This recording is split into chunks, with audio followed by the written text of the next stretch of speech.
Bienvenue dans cette 3e saison du podcast Récits ocytociques. Merci pour votre fidélité, pour vos partages, pour vos commentaires et pour tous les échanges que l'on a en message privé. Ça me nourrit tellement de voir à quel point ces aventures vous touchent.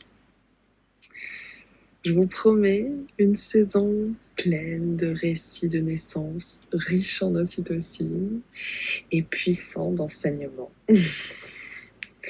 Si ça résonne juste pour vous, vous pouvez soutenir mon travail en faisant un don unique ou mensuel. Sur Tipeee, je vous mets en description du podcast un lien.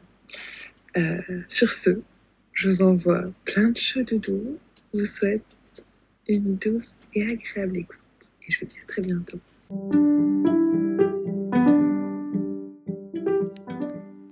Bienvenue sur le podcast Récits ocytociques. Des histoires de naissance positives et empuissantes. L'ocytocine, c'est l'hormone de l'amour. Ça signifie littéralement enfantement rapide. Je m'appelle Charlotte Ordou et j'ai l'honneur d'accompagner les familles en tant que doula. C'est durant ma dernière grossesse, où je cherchais à me nourrir de récits inspirants, que j'ai lancé les lives ocytociques sur Instagram. Vous retrouverez ici nos échanges. Porter l'espace pendant que mes invités viennent se livrer en toute authenticité est une expérience enthousiasmante et riche d'enseignements. Car il n'y a que les personnes qui enfantent pour savoir ce qui leur est juste. Installez-vous confortablement et plongez avec moi dans un bain d'ocytocine.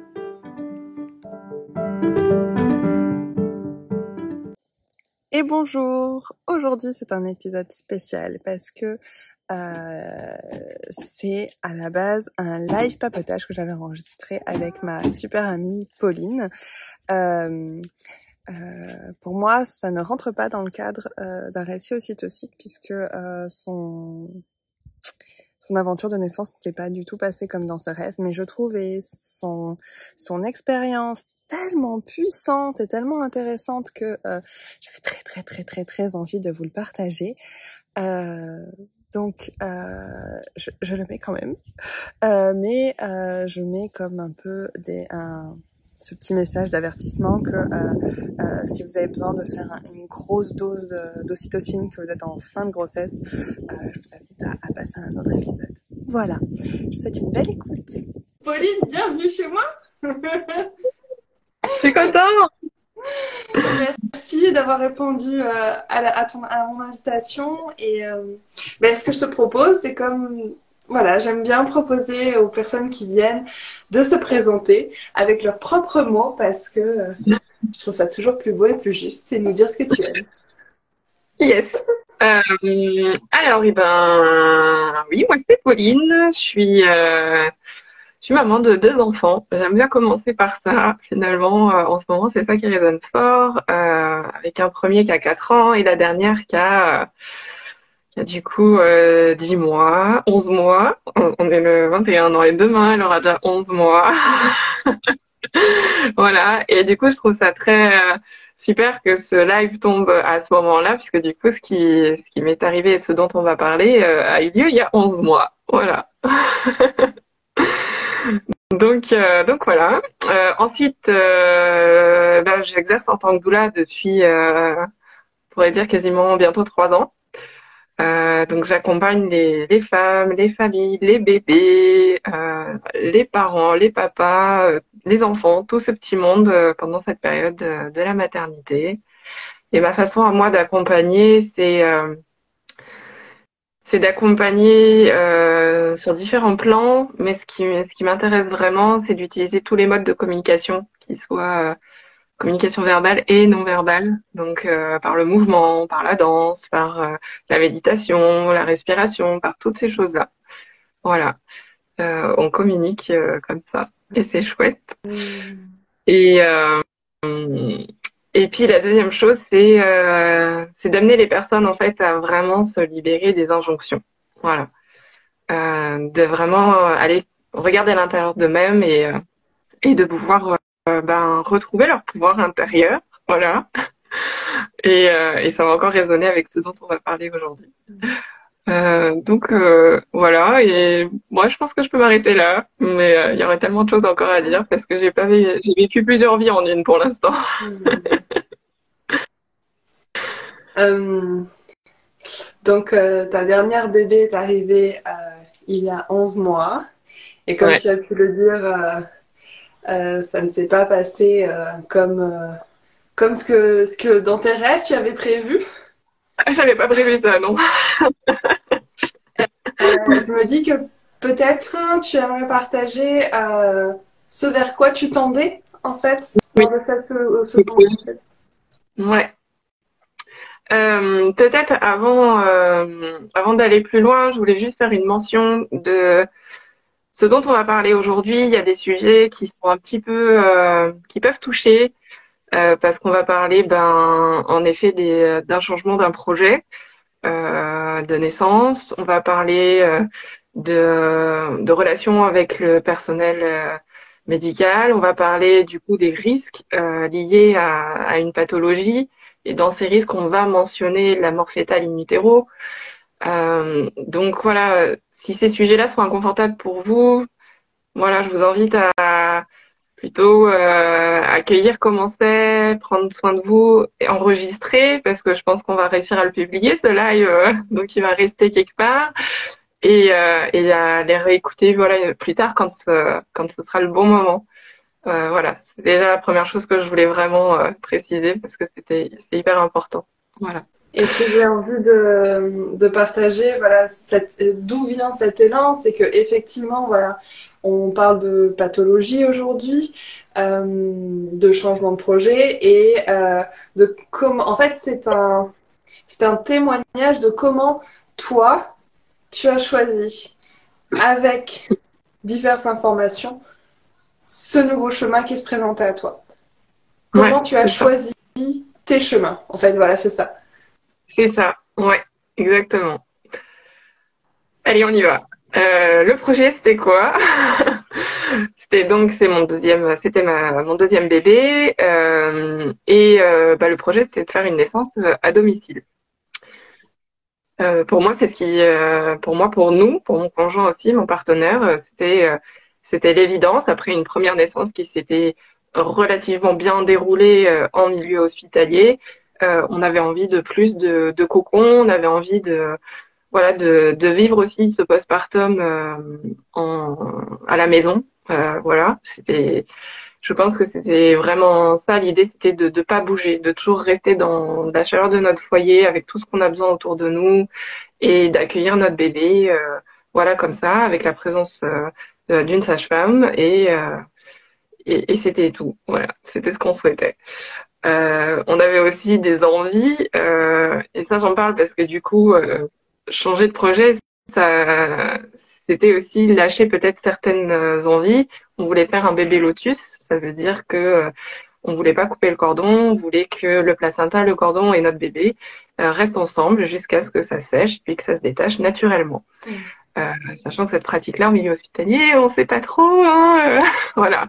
C'était pas comme évident que ça soit accueilli. Et pour moi, ce qui était important, pourquoi je voulais vraiment vivre cette naissance à la maison, c'est parce qu'à la maison, je savais que je serais beaucoup plus libre de mes mouvements. Je savais que je serais pas dirigée dans ce que j'ai à vivre. Et je voulais vraiment reconnecter avec mon corps et laisser mon corps parler et accueillir, rester dans la spontanéité, d'accueillir mon bébé comme ça, de le saisir ou de pas le saisir et de prendre ce temps d'observation une fois qu'elle est arrivée. Toutes ces choses-là, en fait, il y avait vraiment une ambiance en fait autour de cette naissance qui était vraiment importante pour moi. Mais l'univers en a décidé un peu autrement. En fait, j'ai commencé donc je pense que ça faisait peut-être déjà 5 jours quand on a posé le diagnostic que c'était présent. J'avais des démangeaisons. Je me grattais les cuisses ou les avant-bras.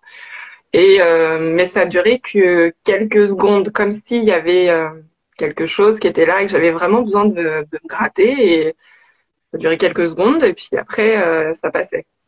Et, euh, et ça arrivait que le soir uniquement. En journée, j'étais pas dérangée par ça. J'ai commencé plutôt à me dire, ok, qu'est-ce qu'il y a? Il y a un truc sur ma peau, j'ai la peau sèche, ou il y a des choses, comme c'était le soir, j'étais dans mon lit, je me dis, il y a des bêtes dans le lit. Voilà, il y a forcément quelque chose.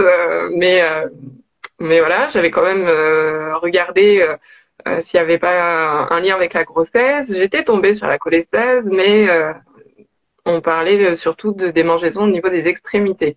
Moi, c'était pas le cas, c'était sur les cuisses et sur les avant-bras. Donc, c'était pas les mains ou les orteils ou ce genre de choses. Donc, je m'étais dit, bon, bah, ça doit pas être ça. Et puis, il a fallu, bah, voilà, une nuit de plus où là, c'était plus intense que d'habitude pour que je me décide à en parler à ma sage-femme et lui dire, OK, bon, là, il y a un truc, il y a ça qui est là depuis quelques jours et bah, c'est pas que c'est curieux. Est-ce que tu sais d'où ça vient? Est-ce que tu sais ce que c'est, quoi? Et donc du coup, c'est là que elle a tout de suite aussi pensé à la cholestase. Elle est venue faire un monito parce qu'à part ça, j'allais très bien, mon bébé bougeait très bien, je me sentais parfaitement bien. Le monito qu'elle est venue faire a montré que tout allait vraiment très bien du côté du bébé.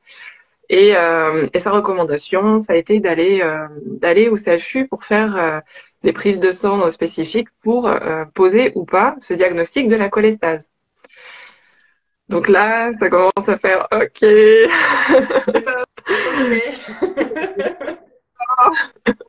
Vraiment, je suis obligée d'aller au CHU, tout. Et donc, pourquoi c'était important d'aller au CHU et pas d'aller juste dans un labo classique? C'est que au CHU, le résultat, on l'a sous quelques heures. C'est hyper rapide. Alors que dans un laboratoire classique, ça prend 48 heures. Si vraiment y a un diagnostic de cholestase à poser et puis que il y a des taux qui sont très très élevés, il va falloir être pris en charge et agir. On sort de la physiologie, on rentre dans la pathologie. Donc les meilleures personnes pour gérer la pathologie resteront au CHU. Donc c'est aussi l'intérêt d'aller au CHU, c'est de s'il y a vraiment quelque chose d'inquiétant, il y a une prise en charge qui est immédiate. Voilà. Donc, je suis allée au CHU faire ma prise de sang. Et la sage-femme avec qui j'ai discuté n'était pas du tout pareil. Elle disait, bon, je suis pas sûre que vous ayez ça parce que au vu de votre état, de tout ce qu'il y a, ça ressemble pas. Enfin voilà, elle était pas non plus. Donc elle m'a laissé repartir. Voilà, elle m'a dit, je pense pas. Enfin, ça a l'air d'aller bien. J'ai à peine eu le temps de rentrer à la maison qu'elle me rappelait en me disant, en fait, il faut revenir. Voilà. Et en revenant, voilà, le diagnostic tombe. Je suis bien en train de faire une cholestase. Et donc, on va parler de c'est quoi une cholestase. Parce que là, c'est cholestase gravidique, même, pour dire le mot clé. Pour résumer, parce que je ne suis pas du secteur médical, je suis pas, voilà, je suis pas là-dedans, donc, et c'est pas le sujet d'aller comprendre vraiment et de discuter. On va juste parler en général. Donc pour que ça soit simple à comprendre, la cholestase gravidique, c'est quand le foie commence un peu à dire j'en peux plus des hormones de grossesse, il faut que ça s'arrête, et je commence à me fatiguer, et donc du coup, il commence à moins bien fonctionner, et donc ce qu'on observe, c'est une élévation des acides biliaires et de la bilirubine dans le sang. Et c'est cette élévation de ces deux composés-là dans le sang qui génère des démangeaisons, donc on appelle le purite, voilà, le fait de se gratter. Et donc voilà, la cholestase, c'est quelque chose qui est pas très connu, pas très documenté.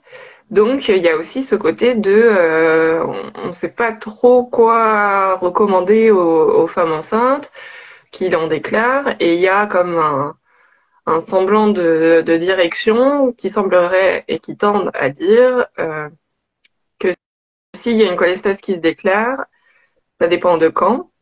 Si c'est très, généralement c'est toujours en fin de grossesse, mais donc du coup, si on est avant les 38, 39e semaine de grossesse, on peut prendre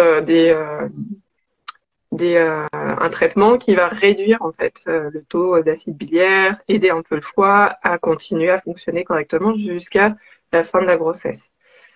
pas totalement jusqu'à la fin de la grossesse, parce que du coup, la recommandation, c'est que dès qu'on considère voilà, les 38 semaines, le corps médical considère que le bébé est quasiment prêt, et donc du coup, on déclenche. Pourquoi? Parce que en fait, le très peu d'études qu'on a jusqu'à maintenant tendrait à montrer qu'il y a peut-être une légère augmentation du risque de mort fœtale in utero. Justement, tu parles de légère augmentation. Est-ce que tu as des chiffres? Est-ce que tu Voilà, peux prouver? je les Parce ai là. que vraiment, pour remettre, comme tu as dit, il y a très peu d'études. Alors, même si, enfin, je crois que c'était dans le documentaire, faut pas pousser. Je me souviens, le taux était faible, même si on a l'impression qu'en ce moment, autour de nous, il y en a quand même pas mal. C'est incroyable, hein, ouais. Donc, si tu serais OK là de partager un petit peu, c'est quoi le concret que l'on a aujourd'hui, sachant que on n'a pas grand. C'est ça. Moi, j'ai retrouvé une étude qui a été faite. Enfin, alors une étude. Non, je suis pas encore allée jusqu'au bout, mais il y a un article du site. Je vais vous donner. Tac tac. Comment il s'appelle ce site? C'est pas le Lancet? Non, c'est pas le Lancet. C'est c'est le FMC HGE, FMC Gastro. Voilà. Qui en traite de ça. C'est une association française de formation médicale continue en hépato-gastro-entérologie. Voilà. Et donc, il y a tout un article qui est disponible et qui traite vraiment, voilà, on va dire, au concret et en citant donc des sources. Mais j'ai pas encore fait le travail d'aller regarder toutes les références des études qui sont citées et qui donnent ces chiffres. Aujourd'hui, les chiffres, c'est ça. Ce qui est écrit, c'est que la mort fœtale in utero complique 1 à 2% des cas de cholestase gravidique. 1 à 2% des cas. De cholestase Et gravidique. on est à combien Voilà. de cas de cholestase gravidique? Je ne sais pas, mais c'est quand même considéré comme une maladie étant assez rare. Voilà. Et dans mon souvenir des grossesses considérées pathologiques, on était à 0,2% de cholestase gravidique. Ok. Enfin, Donc tu vois, je vais le remettre après parce que je l'avais vu dans le documentaire de Linanar. Et donc, ça veut dire qu'on est déjà à 2% de 0,2%. Voilà, donc faut vraiment revenir. J'essaierai de faire les calculs, mais voilà, c'est vraiment pour remettre les choses en place que, encore une fois, on est sur des risques qui existent. Exactement. Mais il faut les remettre à leur juste proportion. Oui. Et du coup, donc ça, c'est vraiment le risque majeur, celui que personne ne veut voir arriver. Et donc, du coup, toute la posture médicale va être dans la prévention. Et donc, voilà, pour moi, c'est important de comprendre vraiment tous les points de vue.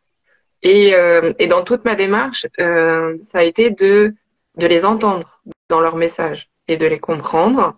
Et après, de me connecter à moi, qu'est-ce que ça me fait et commencer de mon côté. Donc ça c'est voilà la chose principale qui va être à éviter. Mais encore une fois, le risque là estimé, il est tellement faible parce que la mort fœtale in utero, elle est déjà inhérente à la grossesse. Je crois que on est à 2-3%. Donc, on rajoute juste 1 à 2% de plus sur ce risque-là qui est déjà présent dans une grossesse normale.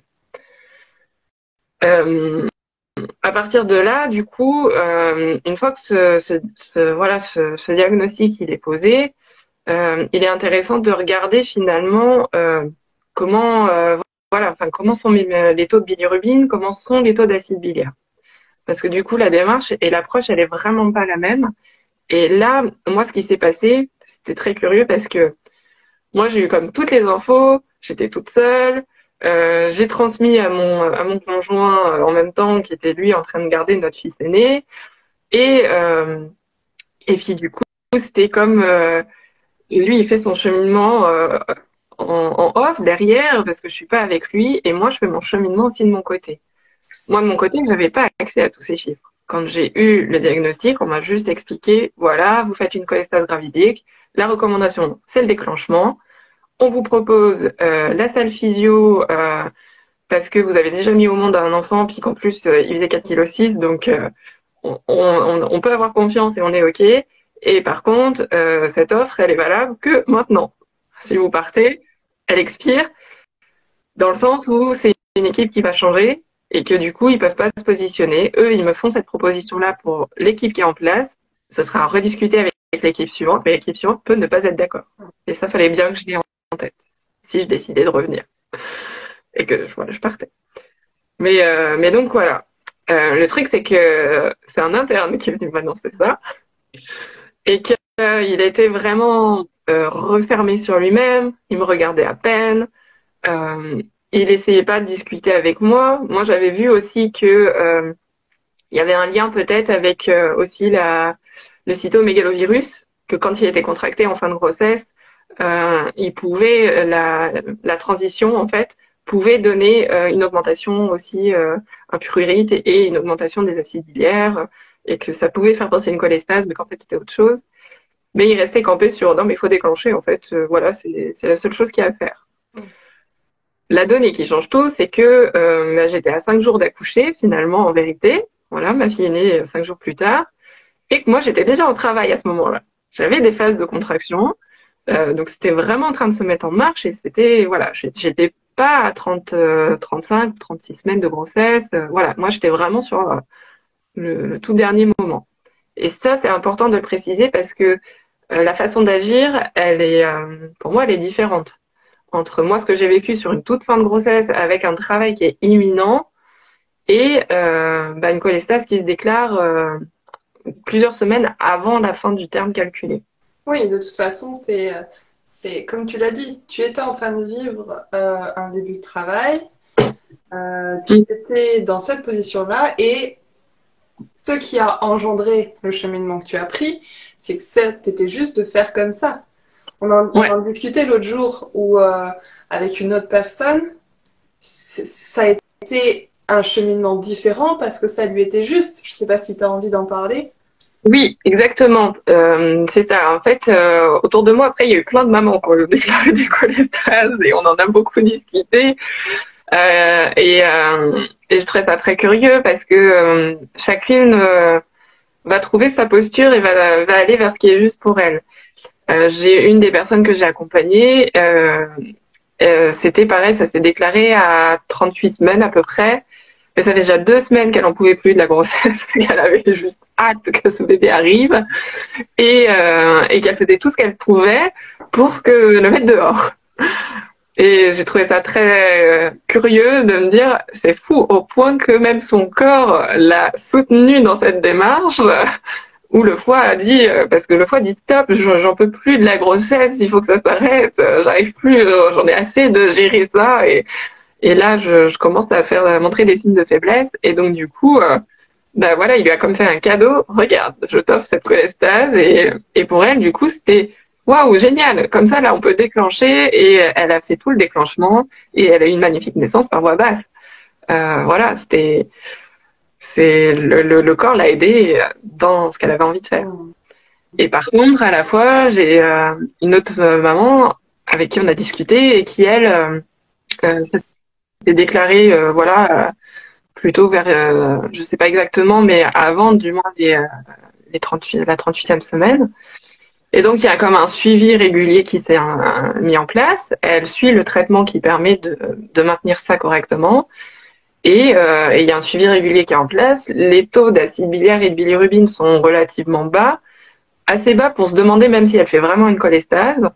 Pour autant, là, la discussion était de non, mais on va quand même déclencher. Et ça lui paraissait comme pas normal et pas correct. Et donc c'est là en fait où, et c'est ça qu'on va parler maintenant, c'est comment finalement accueillir cette information médicale, les recommandations, et puis soi-même faire son cheminement et voir qu'est-ce qui se passe à l'intérieur de nous. Moi, quand on me l'a annoncé, qu'on m'a parlé de déclenchement, tout ça, la première chose que j'ai pensé, c'est non mais là c'est pas le bon, c'est pas possible. Je suis toute seule, au CHU. J'ai pas d'affaires, j'ai rien. On a notre fils aîné qui est avec le papa à la maison. Moi, j'ai besoin de mon conjoint avec moi. La personne qu'on avait comme ressource pour garder notre enfant, le hasard a fait qu'elle était injoignable au téléphone.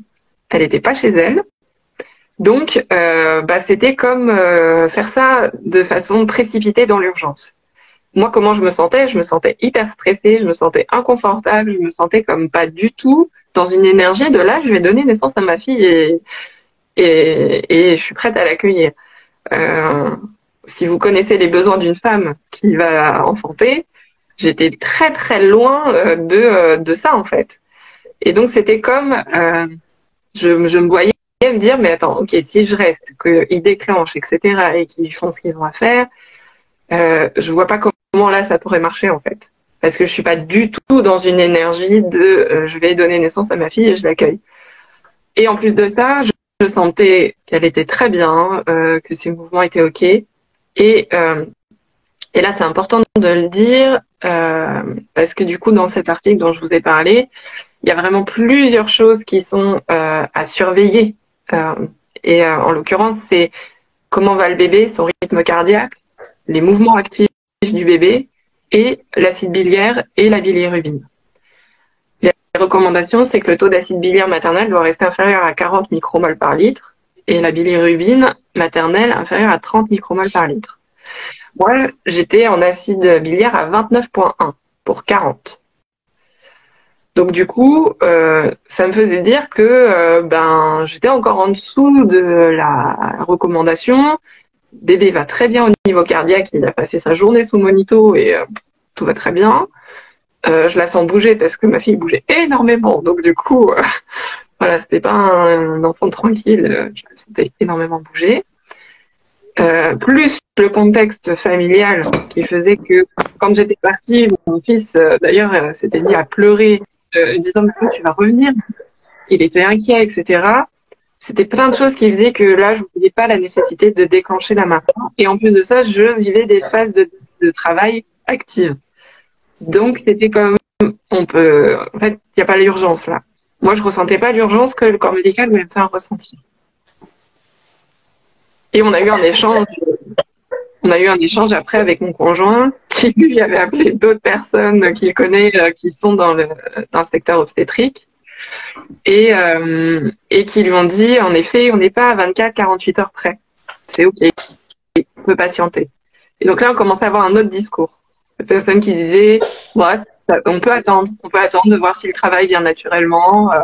Faut essayer voilà ce que vous voulez et puis surveiller et éventuellement revenir. Donc moi, j'ai cheminé comme ça. Mon conjoint a cheminé pareil avec lui, ce qui lui est juste pour lui, c'est-à-dire les chiffres, les études. Voilà, c'est lui qui a trouvé l'article.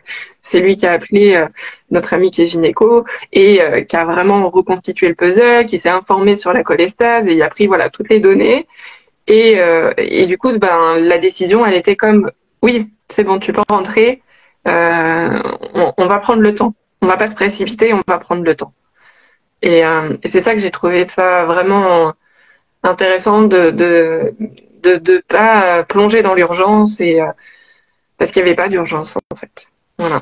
Et comment a accueilli le personnel hospitalier comment ça s'est déroulé le fait que tu partages ta décision? Et donc au début, c'est vrai que il a fallu moi que je me lance. Ça c'était vraiment le ok, j'y vais, je le dis que je vais pas rester, que je refuse le déclenchement et que du coup je vais signer tous les papiers pour sortir, qui est la fameuse décharge par rapport à la mort fétale in utero, ce qui est quand même énorme, hein, c'est pas juste un petit papier que je signe comme ça quoi. Donc il a fallu moi que je me lance et que je commence à leur dire en fait non, j'ai bien réfléchi, je vais pas rester. Donc j'ai une sage-femme qui comprenait et puis qui a dit je vais aller chercher le gynécologue de garde, qui est revenu avec l'interne qui m'avait annoncé tout ça. Ils m'ont refait un peu le laïus Et c'est très très curieux parce que du coup, à un moment donné, je sais pas s'il savait que j'étais doula, s'il savait commencer à circuler comme comme information, mais il a eu le besoin de me dire euh, si je vous propose le déclenchement, c'est pas pour gagner de l'argent sur un acte facturé supplémentaire. Voilà, c'est pas ce que je recherche. Il a eu besoin de voilà d'affirmer ça. Et j'ai trouvé ça très curieux. Je me suis dit tiens, mais d'où ça vient ça? Parce que voilà. Et en fait, c'est vraiment ça qui est essentiel, c'est la communication. C'est-à-dire que je leur ai vraiment fait comprendre que je les avais entendus, que j'avais bien compris les risques, que c'était pas une décision par peur. C'était pas ça mon motif. C'était une décision réfléchie et alignée avec ce que je ressentais.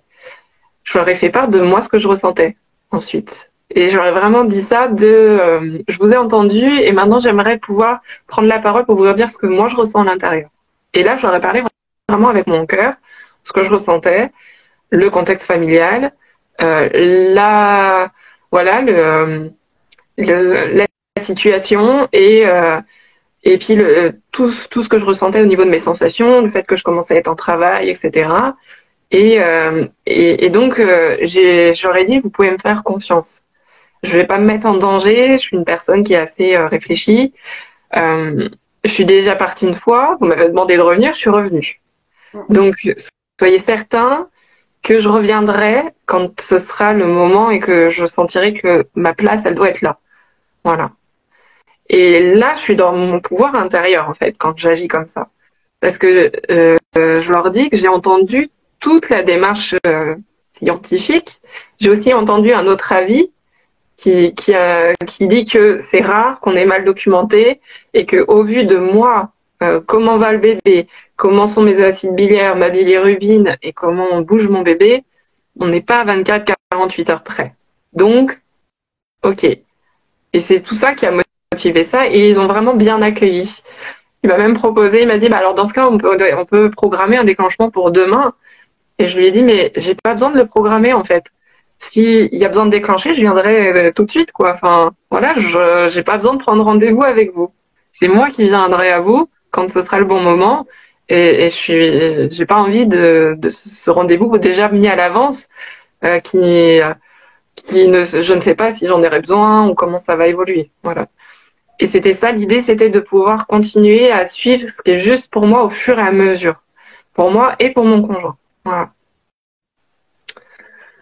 Donc ça a été la posture. Et cette posture-là, là récemment, j'ai pu discuter avec une maman qui était un petit peu dans ce cas de figure. Où on lui disait, bah, on va quand même déclencher, même si vraisemblablement, je ne sais même pas s'il y a vraiment une cholestase, tellement les dos sont bas, mais on va quand même déclencher.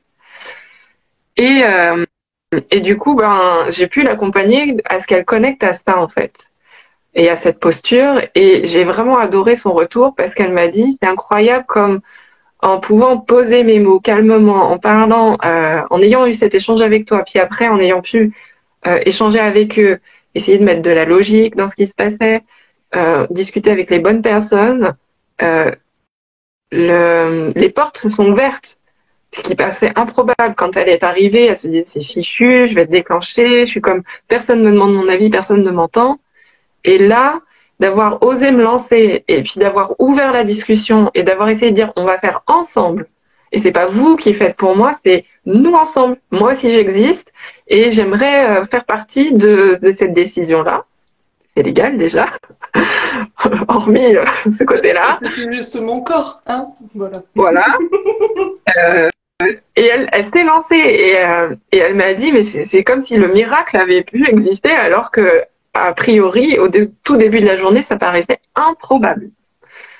Et ça j'ai trouvé ça tellement puissant de me dire mais voilà et c'est en ça que enfin, moi je sais que maintenant c'est ça qui est juste pour moi, c'est d'accompagner la posture parce que c'est uniquement là-dedans qu'il y a tout à faire parce que il n'y a pas de savoir qui a raison, qui a tort. Il n'y a pas de juger la décision que j'ai pu prendre ou que telle personne a pu prendre.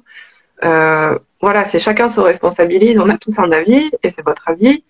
Mais l'idée, c'est juste que quand le moment se présente et qu'il y a cette expérience à vivre, on puisse avec facilité connecter à ce qu'on ressent, à aller voir, ok, en fait, finalement là, qu'est-ce qui est juste pour moi? Comment ça serait de, si j'avais, c'est pas si j'avais le pouvoir, j'ai le pouvoir. Qu'est-ce que je décide? Comment je veux que les choses s'organisent? Et je fais ça avec les personnes qui sont autour de cette naissance. Je fais pas ça contre eux. Et c'est ça qui a lâché durant toutes ces visites. Ça a été comme, en fait, ouais, ok, on fait ça ensemble. On n'est pas en train de se combattre l'un contre l'autre. Donc voilà. Donc je suis rentrée chez moi. Je suis rentrée chez moi et le plus beau moment, c'est quand même que en arrivant, j'ai vu mon conjoint, l'homme, hein, qui, comme tout homme, est toujours émotionnellement un peu solide, voilà, et qui là, comme j'ai senti que c'était son cœur, il était comme énorme, il était ouvert, quoi. Il s'est vraiment pas précipité sur nous, sur moi et puis ma fille qui était encore dans mon ventre, mais c'était un peu comme ça. Et puis il lui a parlé et ses mots ça a été mais je te sens bouger. Il a posé ses mains et elle a répondu en bougeant évidemment et c'était tellement puissant quoi ça de dire je la sens bouger, je sais qu'elle va bien, je l'entends, je suis là avec elle et t'as pris la bonne décision et voilà et ça c'était beau quoi, c'est vraiment vraiment beau et c'est la magie quoi d'inclure tout le monde parce que c'est pas possible que moi toute seule je prenne cette décision. Moi en tout cas c'est ma croyance, un enfant on le fait à deux donc même si c'est mon corps il a aussi je peux pas l'embarquer dans une situation où il est complètement inconfortable et que c'est pas ok pour lui parce que ça va influencer aussi ce que je vais vivre. Donc j'avais vraiment besoin aussi que lui il soit aligné avec la direction que ça prenait. Voilà. Je continue. Je continue parce que du coup c'était pas que sortir de l'hôpital et puis voir ce qui allait venir. Hein. Il y avait aussi d'autres conséquences. La conséquence, c'était que notre sage-femme qui nous accompagne à domicile ne pouvait pas continuer à nous accompagner. Parce que on n'était plus dans la physiologie, on rentrait dans la pathologie.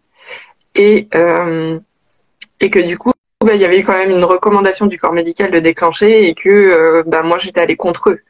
Donc elle ne peut pas continuer à nous accompagner, éthiquement parlant, ça voudrait dire qu'elle est aussi pas d'accord avec leur diagnostic et puis leurs recommandations et que du coup, enfin voilà, il y a une prise de position elle ne peut pas prendre et que je respecte énormément. Donc ça voulait dire dans les conditions dans lesquelles elles exercent les sages-femmes qui accompagnent les centres de santé. Voilà, c'est ça. Voilà. Mais donc c'était pas que sortir de l'hôpital et tout ça, c'était dire tant pis, on va faire cette naissance à domicile par nous-mêmes. Voilà. Et comment c'était sur le moment, pour moi, c'était évident que j'en étais capable. C'était ça qui m'animait comme énergie. Et de toute façon, j'étais vraiment dans un pas après l'autre. Et c'est pour ça que je m'étais pas préinscrite dans une maternité, même si j'avais ce projet d'accouchement à domicile, parce que pour moi c'était ok, soit ce bébé naît à la maison, soit il y a quelque chose d'assez important qui me fait aller au CHU. Et je vais chercher le CHU parce que si j'y vais, c'est pas parce que j'ai mal quelque part et que j'arrive plus à tenir ou quoi que ce soit, c'est parce qu'il y a quelque chose et que j'ai besoin de leur aide et de leur expertise. C'était ça vraiment ma démarche. Donc c'était on va y aller un pas après l'autre en fait. Et s'il faut retourner au CHU, on retournera au CHU. Si on le fait tous les 2-3 à la maison, on le fait tous les 2-3 à la maison. Et là c'est la magie qui commence à opérer parce que j'étais accompagnée par une merveilleuse doula et qui était connectée aussi avec d'autres femmes et une sage-femme sud-africaine. Ça, je crois qu'elle vient sud-africaine. Et qui a parlé de ce que je vivais en fait en ce moment-là. Et là, j'ai commencé à avoir plein de recommandations de choses que je pouvais mettre en place pour aider mon corps, en fait, tout simplement. Et donc, on a commencé à prendre des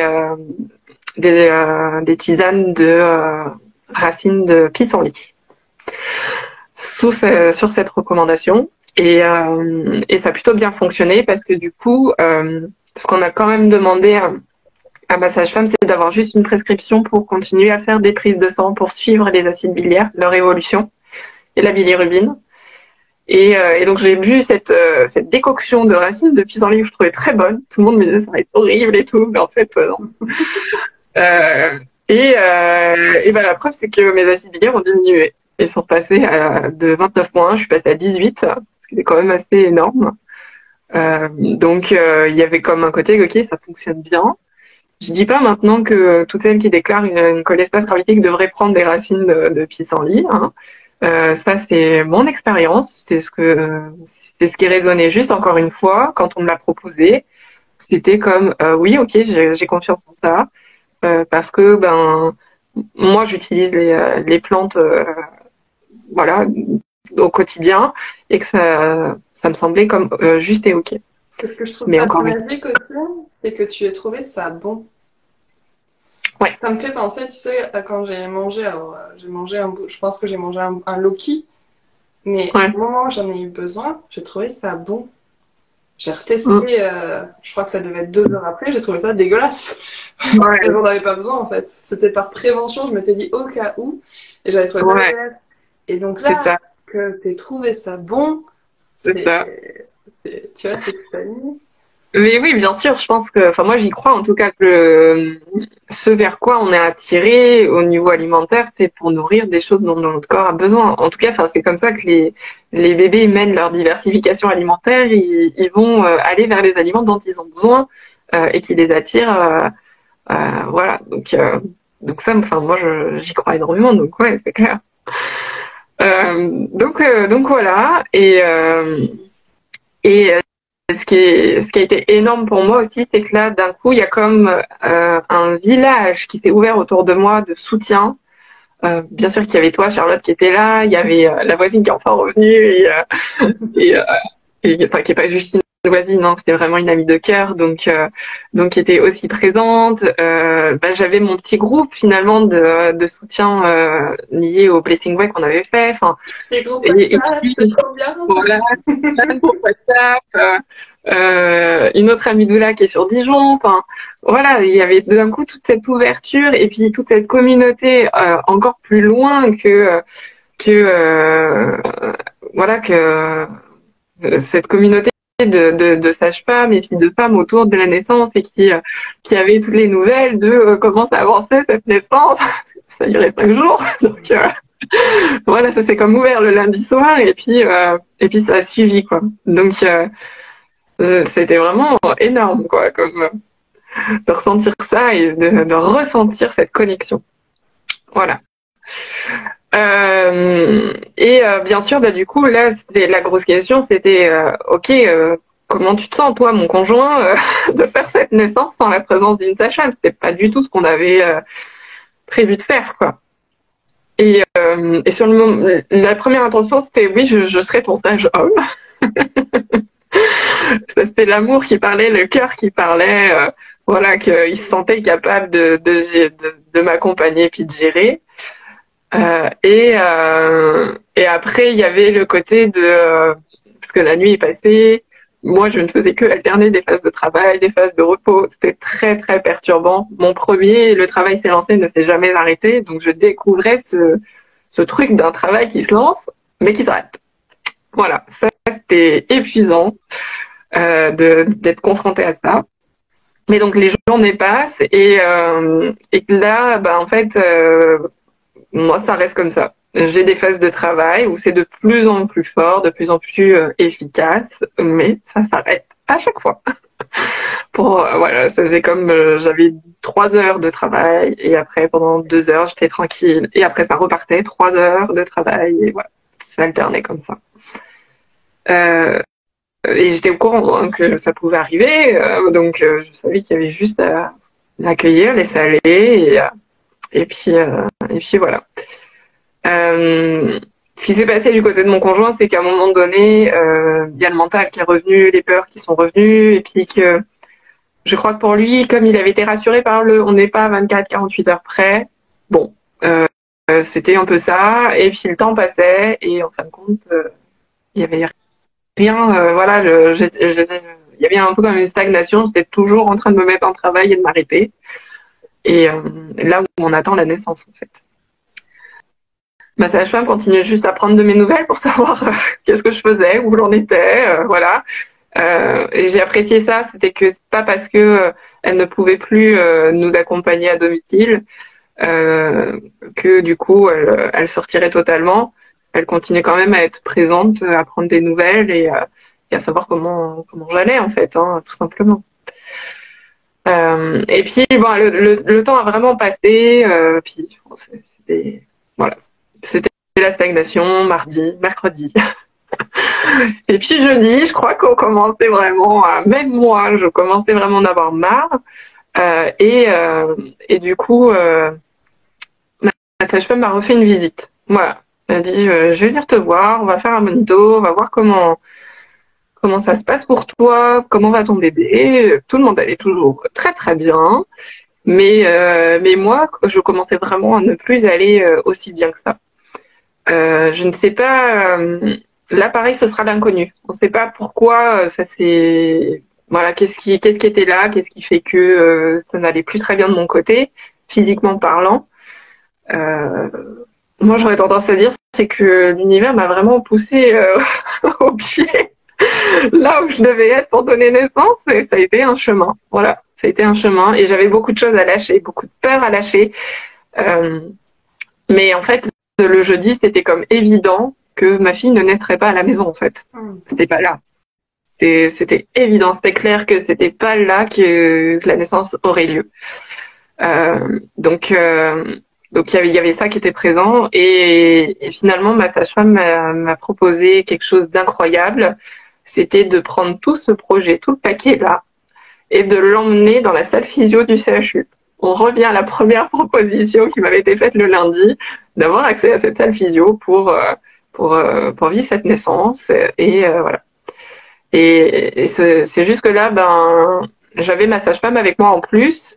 Donc elle a appelé l'hôpital qui a été OK de nous recevoir. Et donc on a pu prendre ce chemin-là et d'aller là-bas. Cette décision, elle était vraiment importante parce que moi, j'en étais arrivée à lâcher et à me dire OK, je vois bien, je le ressens, c'est pas là que je dois être. Mon conjoint, lui, n'était plus confortable à la maison non plus. Et ça, c'est important aussi. Et ma sage-femme non plus, parce que elle avait très envie de nous accompagner, en fait, d'être présente pour cette naissance. Mais elle ne pouvait pas le faire à la maison. Il manquait de surveillance, il manquait de plein de choses qui fait elle ne pouvait pas être elle-même. Et il y a vraiment eu un partage de chacun, qu'est-ce qu'on ressent. Et du coup, c'est ça qui a pu permettre vraiment, encore une fois, de la communication, simplement. Et qui a permis de nous emmener à nous déplacer. Et elle m'a dit, on prend tout, on prend toute la déco que tu as, tout ce qui te rappelle chez toi pour vraiment customiser cette salle et que tu te sentes chez toi et que tu aies l'impression que c'est ton projet qui est toujours là, en fait. Donc finalement, j'ai pas vécu ça comme un échec ou quoi que ce soit. Et ça, c'est quelque chose d'hyper important. Moi, je considère qu'il n'y a pas d'échec dans une naissance. C'est pas possible. On peut pas rater la naissance de son enfant. Et ça, c'est un cheminement. Hein. Il faut, voilà, c'est tout un parcours pour accéder à ça et de se dire, en fait, il n'y a aucune naissance qui est ratée. Et vous vous êtes offert ça. Ouais, exactement. C'était vraiment, ouais, une décision de tout et tout était aligné, en fait. Encore une fois, j'avais l'impression que j'avais de la chance. De me dire, il y a tout qui s'aligne. C'est parfait. Mon fils, il était à la crèche, la voisine était revenue, elle pouvait aller le chercher. Voilà, quoi. C'était comme là, c'était parfait timing. Voilà. Encore une fois, le divine timing. Donc on est parti. On y est allé. Et du coup, en fait, c'était nécessaire qu'on y aille parce que moi, comme j'alternais des phases de travail je mangeais de moins en moins en fait. C'était compliqué pour moi de m'alimenter, genre de prendre des vrais repas régulièrement. Je buvais énormément entre les décoctions de pissenlit et puis la ouais, on m'avait préparé la boisson du cacao, voilà, avec le monde des douleurs est merveilleux. Je sens que c'est de recette. Voilà, j'ai goûté ce cacao pour donner naissance, pour essayer de dynamiser, parce que finalement, la problématique, c'était plus tant la cholestase, mais c'est quoi ce travail qui se met pas en place, quoi. Là, on était là-dedans, dans cette énergie de, c'est quoi qui résiste, quoi. Et alors là, pourtant, il n'y avait pas les mains mortes, hein, je veux dire, entre voilà, lever les choses qui pouvaient freiner en fait la mise en route de ce travail, que ça soit dans l'invisible, dans les relations, dans ce que moi je me racontais à moi-même, dans voilà, on a exploré tout, hein, avec toute l'équipe qu'il y avait autour de moi. Vraiment, ça a été, on a fait tout ce qu'il fallait, quoi. Mais mécaniquement, il y avait une résistance, quoi. Mais donc en attendant, je buvais plus que je ne mangeais, ça c'est sûr. Et en arrivant au CHU, du coup, reprise de sang, etc. Et du coup, là, en fait, j'avais plus de sodium. Clairement, j'étais un peu au niveau, voilà, de minéraux, ça allait pas du tout. Donc, et ben, j'ai eu le plaisir de pouvoir manger et d'être perfusée, du coup, aussi pour réalimenter tout ça. Et là, c'était vraiment chouette, quoi, de pouvoir bénéficier de ça, et je sentais qu'on était au bon endroit. Et en fin de compte, ce qui est fabuleux, c'est qu'on a fait on a passé parce qu'on arrivait en fin d'après-midi, on a passé toute la nuit à me requinquer, à me remettre sur pied. Et j'étais vraiment surprise parce que à aucun moment donné, je ressentais l'urgence tu sais, on est quand même au CHU, hein, mais il n'y avait pas comme le suivi des heures d'évolution, attends, mais ça fait combien de temps que tu es en travail, tu es ouverte à combien et tout ça. Non, là, c'était comme, j'étais laissée tranquille et voilà. Requinque-toi, Pauline, et tu vas y arriver. Voilà. Au final, je pense que c'était nécessaire de toute façon, et les choix étaient vraiment bien décidés. Et ce qui a vraiment permis de lancer quelque chose, certainement, enfin, c'est multi-contexte, enfin multifactoriel. C'est pas un truc qui a permis à ce que le travail se mette enfin en marche. C'est juste une combinaison de plein de choses, parce que du coup, j'ai demandé à voir le décollement des membranes. On a fait de l'acupuncture aussi. Et le fait que j'ai retrouvé des forces, de l'énergie, que j'étais enfin là où je devais être pour donner naissance à ma fille, tous ces événements-là, j'étais donc du coup avec ma sage-femme, mais qui était là comme une doula plutôt. J'étais avec mon conjoint, tout le monde était bien, et là, tout était aligné parfait, et là, le travail, il s'est lancé, quoi. Donc c'est génial. Voilà. Voilà. Je sais pas si je vais jusqu'au bout, ou si on revient. Il y a quand même, il y a une cerise sur le gâteau à la fin, donc moi, je veux bien que tu ailles jusqu'au bout. Allez, on va jusqu'au bout. On va jusqu'au bout. Du coup, voilà, ouais, parce qu'en fait, en allant jusqu'au bout, on peut parler après du positionnement par rapport à la macrosomie fétale. Voilà.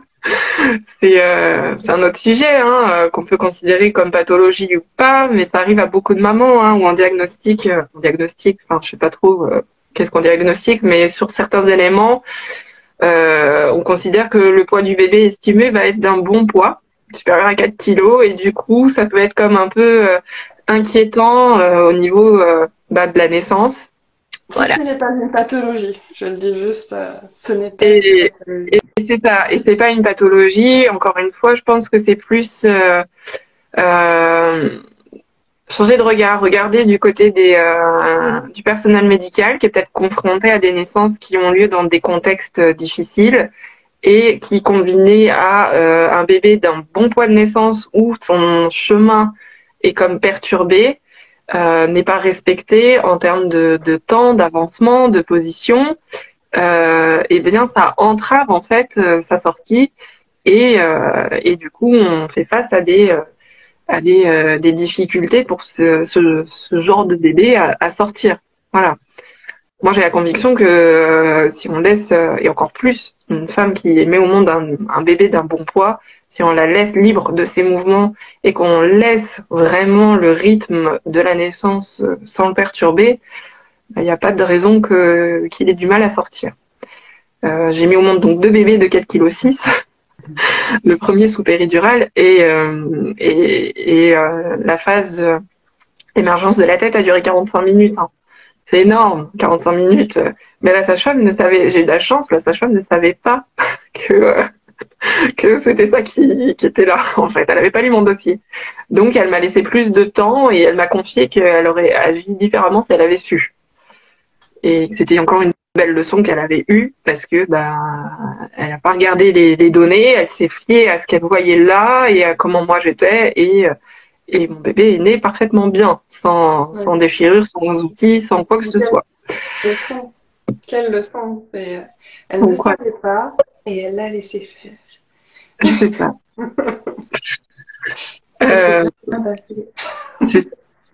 Là, la différence pour la naissance de ma fille, c'est que eux, ils savaient. Et c'était ça aussi qui était important. Parce que pour moi, d'aller à la maternité, je savais que ça allait être chiant, qu'ils allaient encore me resservir tous les discours. Et c'est pas la question de savoir si ces discours sont bien ou pas bien ou quoi que ce soit. C'est que là, moi, en l'occurrence, je n'avais pas besoin de les entendre, je les connais par cœur. Et je suis dans l'état d'esprit où je fais confiance à mon corps et mon conjoint me fait énormément confiance aussi. Il n'était jamais dans la peur de... Et donc, j'avais vraiment besoin que lui, il joue son rôle de protecteur, qu'il a joué merveilleusement bien parce que du coup, pendant 3 discours, il s'est farci 3 discours de médecin qui lui disaient, vous savez quand même, hein, là, le poids de naissance du bébé, il est énorme, hein, donc il va falloir... Alors apparemment, je n'avais pas l'autorisation de donner naissance dans la salle physio. Voilà, donc, moi je savais pas parce que quand je suis arrivée, on m'a dit tu peux donner naissance où tu veux partout. Mais la sage-femme, encore une fois, ne savait pas. Hein, elle n'avait pas tout mon dossier. Et comme après, il y a eu en off, j'ai pas été présente de ce discours-là. Et donc, il a joué son rôle de protecteur, d'accueillir ça, en fait, ce qui était présent, et de dire, on a bien entendu, on a bien compris, on va voir comment ça se passe. Voilà, on va se laisser le temps. En tout cas, sachez que nous, on est en confiance. Est-ce que vous l'êtes aussi? Voilà. Mais donc voilà, donc du coup, une fois que ça y est, Pauline requinquée, le décollement des membranes a été ultra efficace et il était vraiment nécessaire. Ça, c'est important parce que des fois, on va se refuser par principe ou par peur à des choses en se disant mais non, le corps il sait faire, il sait faire, il sait faire. Moi, dans l'occurrence, ça fait 5 jours que je me racontais ça et que je me disais, ok, là, il y a un problème, il y a quelque chose, je sais pas mécaniquement, mais j'y crois pas. Si je ne fais rien, ça va bien se défaire tout seul. Voilà, j'y croyais pas. Je savais qu'il y avait besoin d'un coup de pouce. Donc, et c'est ça qui est important en fait, c'est de pas craindre de prendre quelque chose, d'accepter une intervention, c'est d'accepter l'intervention en sachant pourquoi je la demande, qu'est-ce qu'elle va m'apporter, quels sont les risques à ça, et de se positionner en disant oui, c'est ça que je veux vraiment. Donc voilà, mais enfin j'étais dans un état d'esprit, j'étais presque prête à demander une perfusion d'ocytocine de synthèse pour pas que le travail s'arrête à nouveau. Oui, j'étais vraiment en mode, non mais là je veux tout, je veux vraiment qu'on y aille. Puis là j'en ai pas eu besoin du tout. Il n'y a aucun moment donné ça s'est ralenti. Juste pour l'histoire parce qu'on en parle maintenant. Après coup, ma poche des os plus tard explosera lors d'une contraction vraiment très puissante et je vais faire 6-10 d'un coup. Et l'analyse après de ma sage-femme, qui est une sage-femme expérimentée, ça c'est énorme pour moi de l'avoir eu à mes côtés, c'est que j'avais certainement un énorme volume de liquide amniotique et une poche qui était très résistante. Et du coup, là, mécaniquement, il y avait vraiment comme ce besoin de ce coup de pouce. En décollant les membranes, ça permet de redonner un peu de souplesse et de venir offrir ce détachement qui était nécessaire à ce que ça puisse se lancer en fait. Donc on était face vraiment à de la mécanique plus qu'à quelque chose de subtil ou je ne sais quoi. Et comme tu disais, c'est ce que tu voulais. C'est Oui, toi, tu voulais plus être retourné dans cette vague continuelle de ouais, 5 jours de voilà. C'est ouais, c'est- c'est ça. ça vient de toi en fait. Exactement, ouais. Et c'est ça que j'adore dans ton récit, c'est que c'est à chaque fois, ça vient de toi. C'est moi qui demande. Trop puissant. C'est moi qui l'ai sonné en lui disant là, j'aimerais bien que vous fassiez ça. Donc voilà. Euh, mais donc voilà, donc ça y est, le travail est en marche, bon, tout se passe bien. Euh, et puis finalement, voilà, je fais 6-10 d'un coup. Et donc là, c'est vrai qu'on était vraiment tranquille et tout seul hein, dans cette salle physio. Mais je sentais quand même que le personnel médical était là avec ses peurs à eux par rapport à la macrosomie fœtale.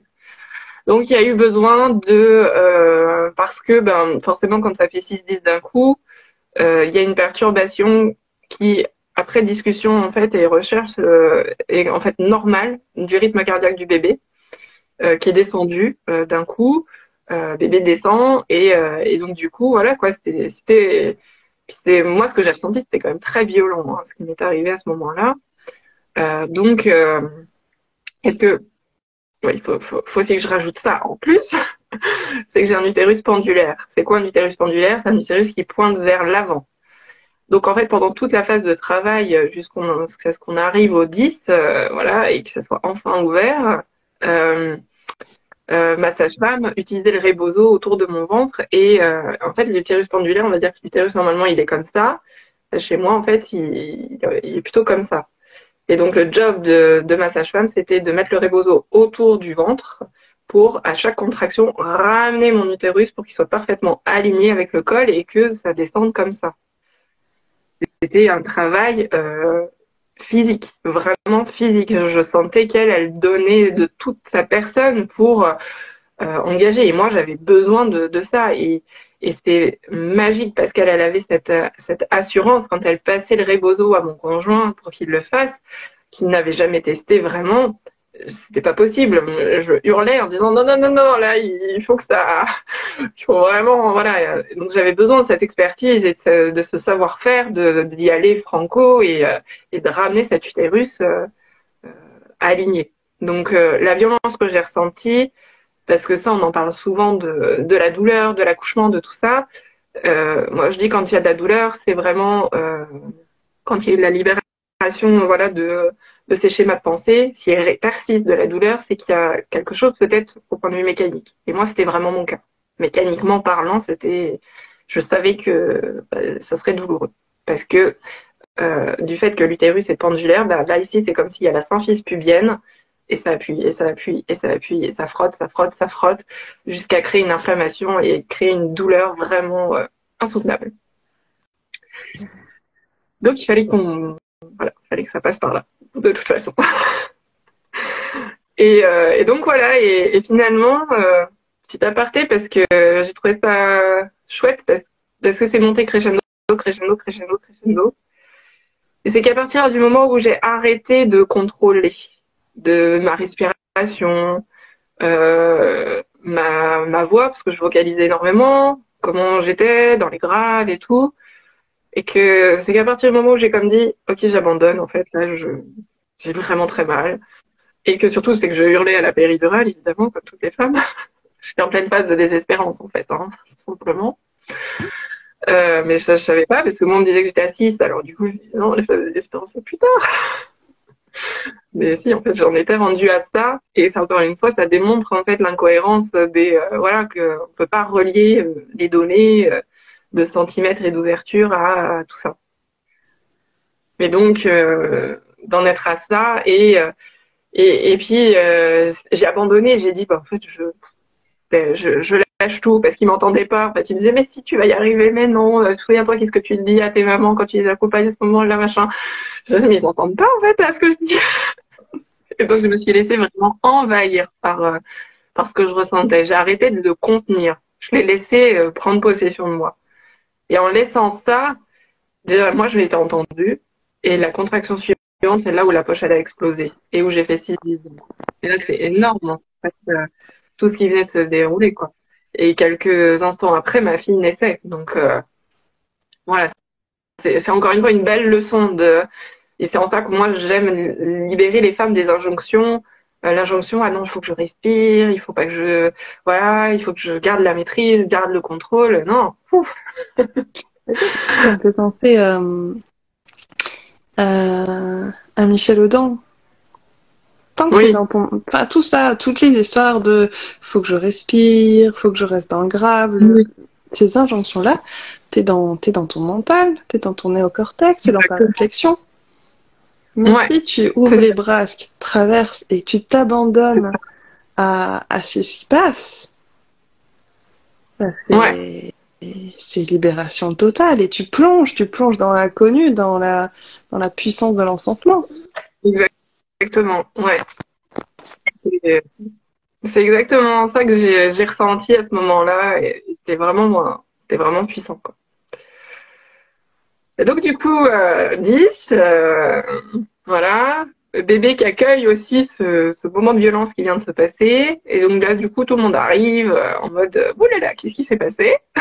Parce que eux, ils suivaient avec les monitos de l'autre côté hein, donc ils pouvaient pas voir ce qui s'était passé.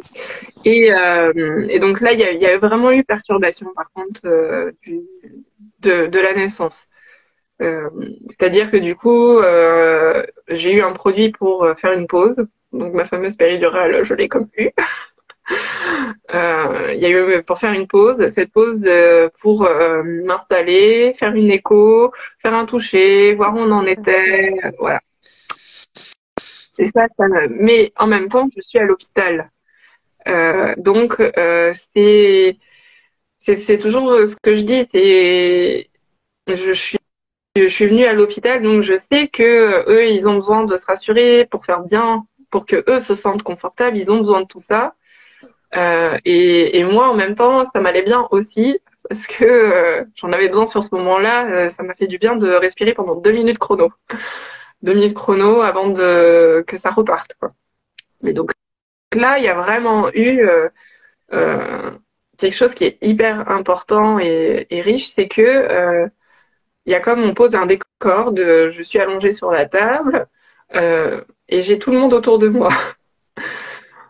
J'ai ma sage-femme expérimentée qui depuis je ne sais pas combien de temps me le répète qu'on est sur la fin et que ça voilà que je vais peut-être bientôt avoir envie de pousser ou quoi que ce soit, mais que elle le voit, elle le sait qu'on est sur la fin, que c'est bientôt fini.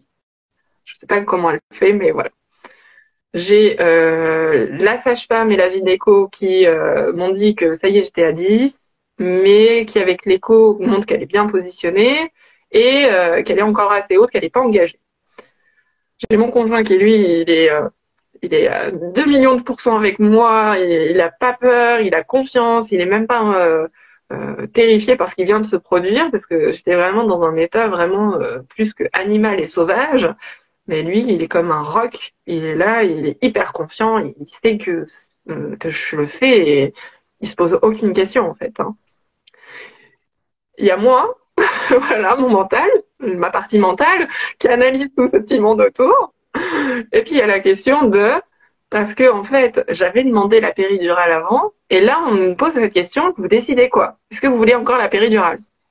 Et en fait, c'était comme, voilà, c'était là, la reconnexion puissante au mental et moi qui suis là dans mon corps. Et qu'est-ce que je ressens dans mon corps? Je ressens que, qu'en fait, elle descend, que ça appuie. Je sens cette sensation de la grosse selle qui pousse et puis que ça y va. Et là, j'ai ce message, j'entends ma fille me dire, maman, j'arrive. Et en fait, là, tout le monde attend après moi que je prenne cette décision ou pas. De poser cette péridurale ou pas. Et en fait, je suis incapable de répondre. Je suis incapable de prendre cette décision à ce moment-là. sais pas quoi répondre. Là, si tout le monde était parti, m'avait laissé tranquille, en fait, ma fille, elle naissait. Là où j'étais, j'avais même pas besoin de me déplacer, mais on me poussait à prendre cette décision. Et, et j'en ai reparlé après à la sage-femme en lui disant qu'à ce moment-là, ce qui aurait été bien, c'est qu'elle me demande qu'est-ce que je ressentais dans mon corps. Parce qu'elle aurait su que du coup, ma fille était en train de s'engager, que ça ne servait à rien de mettre une péridurale et qu'on pouvait rester où on était. La sage-femme de l'hôpital, j'entends, parce que ma sage-femme expérimentée, elle savait déjà qu'elle s'engageait et qu'elle glissait, elle le savait. Et elle a vraiment accueilli cette remarque-là en disant c'est vrai qu'on ne demande pas assez ce que ressentent les mères et qu'on leur demande des décisions dans le mental alors qu'en fait c'est plutôt dans le corps qu'elles devraient aller puiser les réponses. Et, et donc voilà. Bon, en l'occurrence, moi, j'ai pris une décision alimentée cette fois-ci par la peur. J'ai dit oui, allez, on va prendre la péridurale parce que je recommençais à avoir atrocement mal à cause de cette symphyse pubienne et que c'est ce qui me paraissait plus juste sur le moment. Donc on bouge, puisque la péri se pose pas dans la salle physio et qu'on doit aller faire un petit parcours dans les couloirs de la mater pour aller dans une autre salle tellement pas accueillante, tellement horrible. Moi, je me suis dit, je comprends pas comment il y a des femmes qui peuvent passer leur travail là-dedans, dans cette salle. Je m'y sentais vraiment pas bien. Ce qui s'est passé, du coup, c'est que dans le couloir, là, on était sur. Ce qui passait dans mon corps, c'est que ma fille sortait, en fait. Hein. Donc, dans le couloir, elle a peine pas eu. Il y a eu quoi? Il y a eu 30 secondes, même pas. Je dirais 15 secondes entre le moment où je suis descendue de la table, m'asseoir dans la chaise roulante pour aller dans le couloir qu'elle m'emmène, que j'étais déjà avec une nouvelle contraction. Et que du coup, voilà, c'était la puissance, c'était le cri de la guerrière qui était déjà là, quoi, en fait. Et du coup, voilà. Voilà, on y est allé, quoi, malgré tout, parce que c'était ce qui avait été décidé. Sur ce moment-là, j'ai quand même entendu une des personnes dire à mon conjoint, vous restez dans la salle pour ranger. Ouais. Et ça, par contre, c'est pas OK. Parce que je comprends que cette personne, quand elle a posé ça, elle savait pas que 2 minutes après, ma fille serait là. Mais si vraiment il n'y avait pas eu ma sage-femme expérimentée pour rester rangée dans la salle, et ben en fait le papa aurait loupé la naissance de sa fille. C'est ce qui se serait passé. Et ça c'est assez dur. Enfin voilà, là je remercie encore l'univers d'avoir fait qu'on avait quelqu'un avec nous parce que vraiment voilà, ça aurait été une toute autre histoire pour lui en tout cas. Donc du coup, il a quand même pu nous suivre après avoir pris le temps de dire non mais c'est bon. À 2 reprises, il y a eu cette demande. Donc voilà. Donc oser, enfin voilà, ça aussi c'est oser s'affirmer et oser dire en fait non, là je reste pas, je continue de la suivre. Quoi. La salle elle sera rangée après, il n'y a pas de problème, mais là c'est ça qui est important, hein, ranger la salle. Voilà. Et donc du coup, en fait, on arrive et puis là, je vais juste m'installer. Je ne sais pas pourquoi, mais spontanément, en fait, je me mets sur la table en position sur le dos. Je savais que là, on poserait pas de péridurale parce que je sentais la tête de ma fille. Enfin voilà, je savais que c'était la fin. Et je me suis toujours demandé pourquoi je me suis mise comme ça et pourquoi je me suis pas restée debout ou dans une autre position. Et là, j'ai lâché. Ouais, mais j'ai lâché aussi cette injonction à on peut pas accoucher sur le dos, tu vois. C'est comme là, moi j'étais vraiment spontanée, j'étais pas dans la réflexion où il y a personne qui m'a. Je me suis installée comme j'avais besoin et je me souviens très bien rousse pétée en disant j'ai besoin de me positionner mes pieds là. Il n'y a pas d'étrier, ils sont où les étriers là? Moi j'ai besoin de mettre mes appuis là. Donc j'étais quand même dans la recherche d'une position pour moi et je demandais à ce que on vienne. Amener ton utérus en arrière.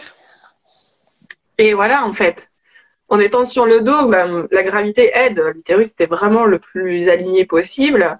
Et j'avais besoin juste de mes pieds pour pouvoir pousser et avoir un contre-appui. Et du coup, ma fille, elle est sortie en 3 poussées, comme ça, quoi. Et je me retrouve encore, j'ai adoré parce que une des choses qui était importante pour moi dans la naissance, j'avais pas de plan de naissance au final avec moi. Le plan de naissance, il était là dans mes cellules. Plutôt que de l'avoir en papier, en fait, non, il était là et c'était moi qui le dictais à chaque instant de ça, c'est comme ça. Et je me revois dire à la sage-femme, vous ne la touchez pas, vous la laissez tourner toute seule au niveau de sa tête. Parce que les bébés, quand ils naissent, une fois que la tête est sortie, ils font un quart de tour et ensuite, ils poursuivent. Et pour moi, ça, c'est précieux. Et on vole parce que dans les écoles de sages-femmes et la façon de former, on forme. Il y a encore une vidéo qui a été partagée il n'y a pas très longtemps, hein, il y a quelques jours, où on voit comment on leur apprend à sortir un bébé et à se former comme ça, alors qu'en fait, il n'y a pas besoin de tous ces gestes. Et là, on vole des gestes précieux au bébé. Ces gestes, ce sont des réflexes archaïques et qui conditionnent après toute leur construction, en fait. Donc là, pour moi, ça, c'était primordial. C'était, vous la laissez faire son quart de tour et vous la laissez sortir, vous la touchez pas. Elle m'a quand même notifié qu'elle était obligée de faire un geste qui était au niveau du dégagement de l'épaule. Voilà. Je sais pas du tout ce qu'elle a fait, mais elle l'a quand même touché à ce moment-là. Mais c'était pendant la poussée et j'ai pas senti que c'était un invasif ou quoi. Je pense qu'elle a juste accompagné pour être sûre que l'épaule sorte bien, du fait de ses propres peurs à elle par rapport à la macrosomie fœtale. Et donc voilà. Et en fait, ben voilà, la naissance était faite de ma fille, posée sur moi. Et là, ben, je vais partager ce que je ressens parce que ben, y a peu de mères qui le disent. Mais moi, je me sens jamais envahie d'une vague d'amour ou d'une vague de puissance ou d'une vague de quoi que ce soit. Je suis comme un peu justement dans l'observation de, je sais pas ce que je ressens, mais ok, ma fille est là et elle est là et il se passe rien en fait d'inhabituel en fait. C'est et c'est un état qui est assez indescriptible parce que du coup, il n'y a pas une émotion de joie immense ou d'amour immense. Je sais pas toi comment t'as ressenti les choses, Charlotte, mais moi, il y a comme c'est neutre, c'est assez calme en fait. Et il y a pas ce truc là que beaucoup de mères décrivent et qui des fois peuvent amener à une injonction à quand je vais voir mon bébé, je vais forcément être en amour pour lui ou alors dans une joie immense ou un amour puissant. Enfin voilà. À l'inverse, mon conjoint, oui, lui, je le voyais qui était dépendant de voilà, il pleurait, il regarde énormément. Lui, il adore. Il adore, je sais pas si c'est le terme, mais il est tellement dans la magie de ce qu'il est en train d'observer que, voilà, il me décrit tout à chaque fois. Je vois sa tête, il m'a dit, je la vois tourner, elle tourne. Enfin, voilà. Et j'adorerais être ses yeux pour observer, quoi. Mais ouais, moi, c'est ça, je me sens un peu comme, voilà. Et puis, je suis un peu muette. Mais pour le coup, avec Lou, il n'y avait pas eu ce contact même. Il y a même eu le fait que j'arrivais pas à la regarder. Et aujourd'hui, je me dis que déjà ça vient avec, même si j'ai une licence physio en plateau technique, il y a eu des perturbations. Ouais. Plus un bagage qui n'a pas été que je n'avais pas travaillé avec ma relation, enfin voilà. Ouais. Et cette relation d'amour à ma fille, elle se développe, elle a commencé à se développer. Lou, elle avait 1 an. Ouais. Donc ça a été très long, avec la culpabilité qui est là bien comme il faut. Et c'est vrai que pour Robin, ça n'a pas du tout été la même. Et je me vois au quotidien, je suis plus du tout la même maman avec Robin que j'ai pu l'être avec Lou. Et cet amour inconditionnel qu'il y a avec Robin est venu teinter aussi ce que j'ai pu ne pas vivre avec Lou. Et en même temps, ça vient comme, en l'heure actuelle, ça vient comme renforcer le lien avec Lou. Donc je le prends vraiment comme un guérisseur, en fait, cette naissance de Robin qui vient de se réveiller, comme tu peux l'entendre. Ouais. Et ouais, et je trouve que ça c'est précieux de partager l'arrivée des bébés qui est vraiment unique et c'est que je trouve que finalement la meilleure chose c'est d'accueillir ce qui est là pour soi et de pas chercher à vivre ce que un tel ou un tel a vécu ou a dit qu'elle avait ressenti, ou voilà, que l'amour finalement il se crée au fur et à mesure, et que c'est pas une explosion qui arrive d'un coup dès qu'on découvre son bébé en fait. Ça peut, bien évidemment, mais c'était pas une obligation. Donc voilà, mais la naissance c'est pas fini, hein, parce qu'il y a toujours le placenta. Là pareil, par choix, j'ai demandé l'ocytocine pour la délivrance du placenta. Je pense que c'est spécifique aussi à moi, c'est-à-dire que j'en avais tellement chié, pardonnez l'expression, mais voilà, ça faisait quand même 5 jours que tout ça s'était produit, que j'avais pas envie de me rajouter des complications, ce genre de choses. Voilà, c'était là je venais quand même de mettre au monde ma fille et en me sentant respectée quand même. Voilà, c'était ma première priorité, c'était ça en fait. Donc j'ai lâché un peu par rapport au placenta. Et c'est absolument fou de voir que du coup, à quel point ça a modifié en fait la façon que j'avais. Parce qu'autant j'étais vraiment dans ma puissance au moment de sa naissance, autant avec le placenta, avec l'ocytocine de synthèse, avec tout le monde autour, cette lumière, cette pièce qui était vraiment une pièce vraiment pas accueillante. En fait, je savais pas faire. C'était ça qui, moi, ce que je me racontais, c'est que je savais pas faire. Et je cherchais du regard ma sage-femme expérimentée qui venait d'arriver, en me disant, mais je dois faire quoi? Je dois pousser où? Je sens rien. Enfin, voilà, quoi. J'étais vraiment perdue. Et ça, je trouve ça important finalement, de corréler ça. De corréler que quand on perturbe la naissance, finalement, on perd cette capacité. C'est comme si cette capacité, en fait, elle était un peu vulnérable et fragile. Et c'est ça qu'il faut protéger, la capacité de la femme à enfanter son enfant et son placenta. Donc là, moi, j'ai vraiment les deux, quoi. Autant j'étais dans la toute puissance pour ma fille, mais autant pour le placenta, là, j'étais complètement spectatrice et puis voilà. Et aussi, j'ai beaucoup aimé parce qu'on a bien débriefé avec ma sage-femme expérimentée. La sage-femme qui était là à l'hôpital, elle était dans la peur. Elle était dans la peur parce que ce qui va avec la macrosomie fétale, c'est aussi plus d'hémorragie, des fausses personnes. Apparemment. Peu importe, voilà. Mais en tout cas, elle, sa peur, c'était ça. C'était que ça chie à un moment donné, en fait. Hein.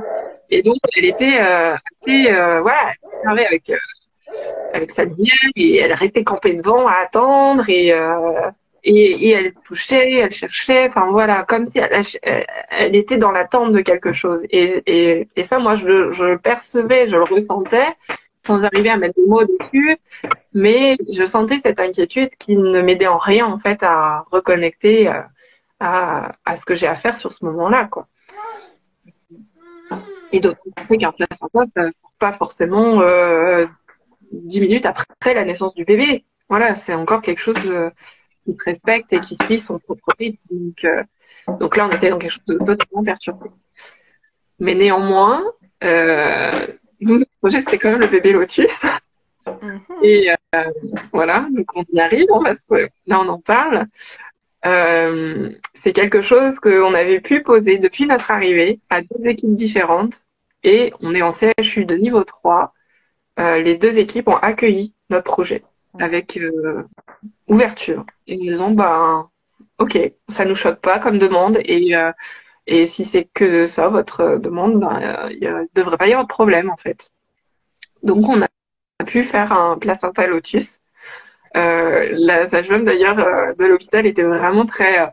j'ai trouvé ça beau quelque part parce qu'elle était dans l'ouverture, elle demandait des conseils à ma sage-femme expérimentée qui était là comme doula et pas comme sage-femme pour le coup, mais parce qu'elle devait faire un prélèvement du sang du cordon, alors du coup elle se disait comment je fais, où est-ce que je le fais, et puis il y avait comme quelque chose qui aurait pu être très très beau de créer ensemble, voilà, mais elle était dans cette démarche-là, ça c'était vraiment chouette qu'elles aient pu faire ça ensemble. Et de savoir, parce que c'était son premier lotus, donc elle savait pas trop comment faire, quoi faire, où poser enfin voilà, donc elle la guidait et c'était vraiment chouette. J'ai une question par rapport à la prise de sang du cordon. Vous l'avez fait. Est-ce que tu as une idée a posteriori du temps quand est-ce qu'il a été prélevé et au final à quel endroit? Non. En fait, et c'est ça qui est très curieux, c'est qu'à aucun moment donné, on m'a demandé si j'étais d'accord. On m'a expliqué à quoi ça servait. Ou alors je m'en souviens plus. Hein. Là, je suis transparente. Peut-être que non, et que voilà, il y a tellement de choses que je me souviens plus ce que j'ai dit. Mais là, je me souviens pas qu'on m'explique à quoi ça sert.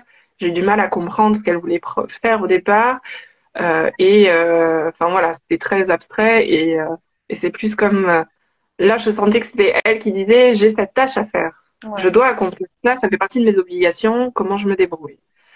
Je sais pas du tout où elle l'a prélevé. Je sais qu'elle l'a fait avec mon autre sage-femme et donc du coup, comme j'ai vraiment confiance, je pense qu'elle l'a fait à peu près correctement. Donc, je sais même pas à peu près dans combien de temps. Ouais. Et le temps, si je pense que enfin, le placenta était sorti, je crois. Le placenta était sorti, donc. Oui, donc c'était plus de, enfin, ta bébé a pu absorber parce que voilà, on dit que c'est le sang du cordon, mais quand on remet vraiment les choses à leur place, c'est le sang de bébé, voilà, qui se trouve dans le cordon. Totalement. Voilà. Ouais, totalement. Ouais. Donc ouais, voilà, ça c'est. Mais ouais, je dirais quelques. Bah, elle a bien, voilà, elle a mis du temps à le faire en tout cas, parce que. Ouais, parce que du coup, je crois que le placenta était sorti, puis elle savait pas trop où le prélever. Elle l'a comme dit plusieurs fois, il faut que je fasse ça, mais je sais pas où le faire, alors je vais attendre. Et moi, je lui disais. Il n'y avait plus de sang vraiment dans le cordon? Non, voilà, c'est résiduel, tu vois, je sais pas. Mais en tout cas, elle a attendu, parce que moi, je lui ai dit, bah, peut-être que vous pouvez voir avec ma sage-femme qui est là, parce qu'elle a plus l'habitude, et elle pourra mieux vous dire que moi, parce qu'elle me demandait à moi au début, mais moi, je lui dis, je sais pas. Je sais pas où est-ce qu'il faut le faire, le prélever et tout, comment faire. Mais attendez, voyez avec elle, c'est la spécialiste, hein, donc voilà. Donc voilà. Et bébé lotus, ça y est, ma sage-femme n'a pas traîné à préparer le lotus, à faire les empreintes, tout ça. Et c'est vrai que c'est un peu dommage parce que il y avait comme oh là, ils ont dit oui à quelque chose d'assez inhabituel, donc on se dépêche avant qu'ils changent d'avis. Ouais. Et c'est dommage parce que du coup, moi, j'aspirais vraiment à prendre le temps de tout ça, d'accueillir ce placenta, de pouvoir l'observer, de pouvoir voilà, et enfin de prendre le temps, tout simplement, de faire ce qu'il y a à faire, mais de prendre le temps. Et là, on n'était pas dans le prendre le temps, on était dans le on se dépêche avant que ça change de vie. Voilà. Et puis du coup, là, l'idée, c'était quand même qu'on fasse le postpartum à la maison. Et donc du coup, on leur a spécifié ça aussi depuis le début, ils le savaient. Et ça a été ok pour eux du moment que voilà que il y avait des conditions pour que je puisse sortir. Mais il n'y a pas eu de problème. Après, on a quand même signé des décharges, ce qui est normal parce que du coup il y a les risques par rapport à l'hémorragie du postpartum. Mais encore une fois, voilà un petit peu une autre approche, c'est-à-dire qu'on n'était pas dans la confrontation. On a vraiment été dans la discussion. Moi, je leur ai dit, j'ai déjà eu un premier bébé de 4,6 kg et j'ai pas déclaré d'hémorragie, voilà, du postpartum. Donc, voilà, j'ai un peu cette confiance-là que mon corps va savoir faire. J'ai même le souvenir que les ostéopathes me disaient, mais c'est incroyable, ton utérus s'est déjà remis, enfin, en quelques jours, ils étaient un peu choqués de la vitesse à laquelle ça s'était remis en place, que si c'était inhabituel. Donc j'avais envie de leur dire, j'ai quand même plutôt confiance, je me sens pas inquiète par rapport à ça. Et après, je leur ai dit, mais par contre, dites-moi, qu'est-ce que je dois surveiller? Comment je peux savoir que là, c'est plus OK? Et donc, on a vraiment été dans l'échange de, voilà, vous pouvez surveiller ça, ça, ça et ça. Et puis Puis c'est rassurant parce que je leur dis, mais par contre, il y a tout le suivi à domicile qui est prévu, hein. Les sages-femmes qui vont passer tous les jours, tout ça, c'est quand même cadré. On rentre pas chez nous en mode seul. Et ça les rassurait. Et donc, il y a vraiment eu OK, on est face à des gens qui sont censés, on peut parler et puis on fait des choses bien. Et puis la deuxième chose, c'était que comme un bébé de 4,6 kg, la crainte, c'est s'il y avait un diabète gestationnel, du coup, ce bébé serait habitué à un fort taux de glucose. Et donc, une fois qu'il est plus relié en continu, en alimentation continue, puisqu'il n'est plus alimenté par son cordon et son placenta, c'est maintenant le lait maternel qui prend le relais. Il y a une surveillance de s'assurer que la glycémie du bébé, elle est OK et qu'il s'adapte bien. Voilà. Pardon. Ça me travaille très très fortement. Voilà.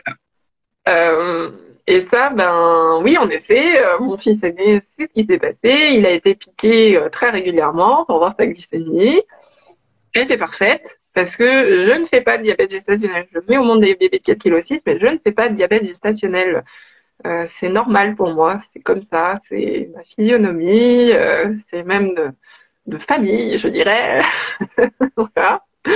Donc, ça ferait une vidéo, faut que je le repartage. J'avais fait un réel sur le diabète gestationnel. Exactement. Voilà. Mais Instagram m'a supprimé, donc je vais retenter de le reposter tout à l'heure. Heureusement, maintenant j'enregistre sur mon travail avant de le poster. Et mais ouais. Et donc du coup, bah voilà.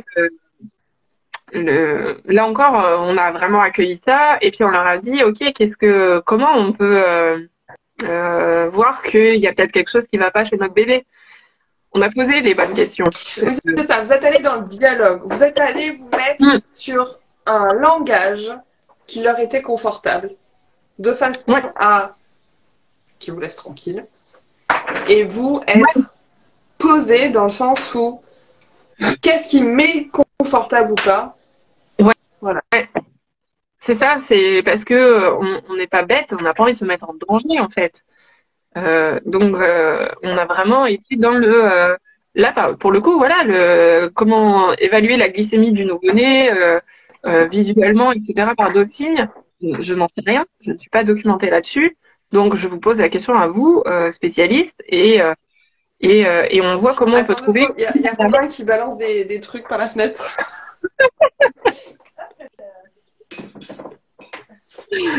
Oh, j'adore.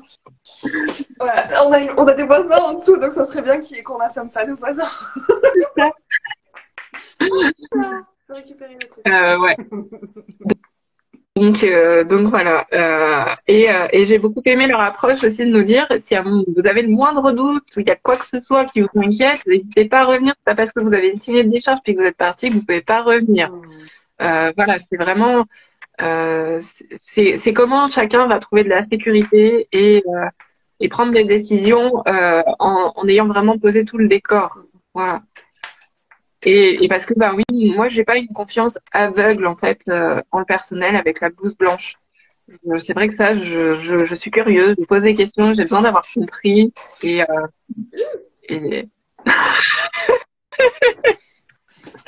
c'est pas lui qui mais voilà. Et du coup, c'est aussi intéressant de que chacun fasse ce qui est juste pour lui, quoi. Si je sais pas moi, une personne, ben, elle a une conscience aveugle dans le corps médical, ben, c'est formidable, quoi. C'est super. Il y a rien de, enfin, mais il y a rien de bien ou de pas bien en fait. Hein. C'est plutôt de s'accueillir soi, comment on est, qu'est-ce qui nous apporte de la sécurité. Et puis ben là, moi, j'ai partagé ce qu'on a fait, ce qu'on a vécu, ce qui est quelque chose d'assez énorme, comment on a cheminé à travers la grossesse gravidique, la macrosomie fétale, tous ces sujets, voilà. Et on en a été capable pour cette naissance-là. C'était exactement les mêmes choses pour le premier, sans la cholestase. On a fait différemment, mais on a fait toujours ce qui était juste pour nous. Oui. Et c'est ça qui est important, en fait. C'est de s'accueillir soi et trouver vraiment ses propres stratégies et et arriver à communiquer en fait. Pas être en guerre contre des personnes qui nous accompagnent, mais plutôt de faire ensemble. Mon téléphone me dit que je suis à 3%. Ben oui, parce qu'on a bien parlé. Enfin, j'ai bien parlé.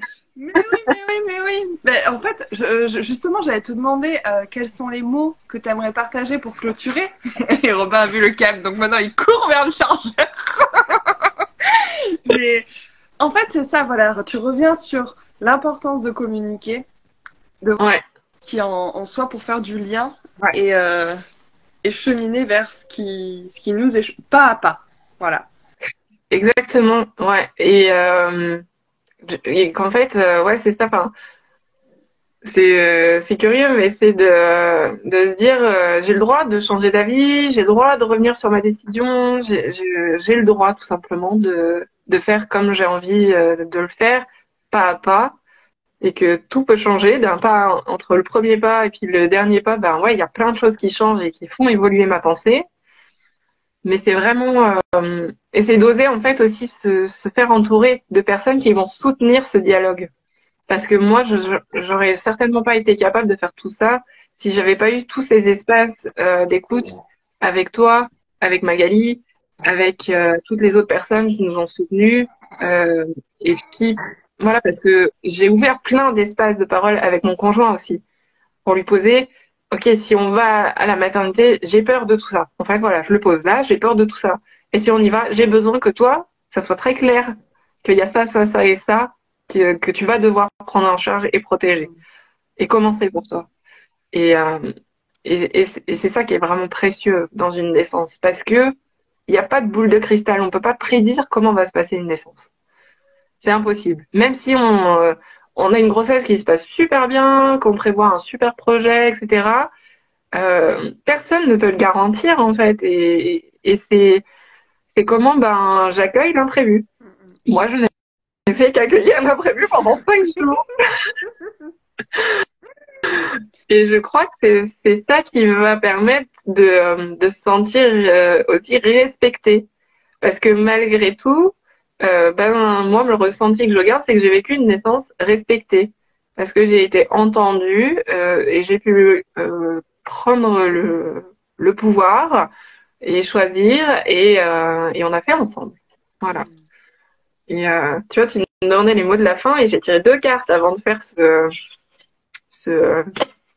live. Voilà. Et j'ai adoré comme à chaque fois les cartes elles arrivent au bon moment. Le premier c'était ça, le pouvoir intérieur. Et on parle de ça en fait depuis tout à l'heure. Ouais.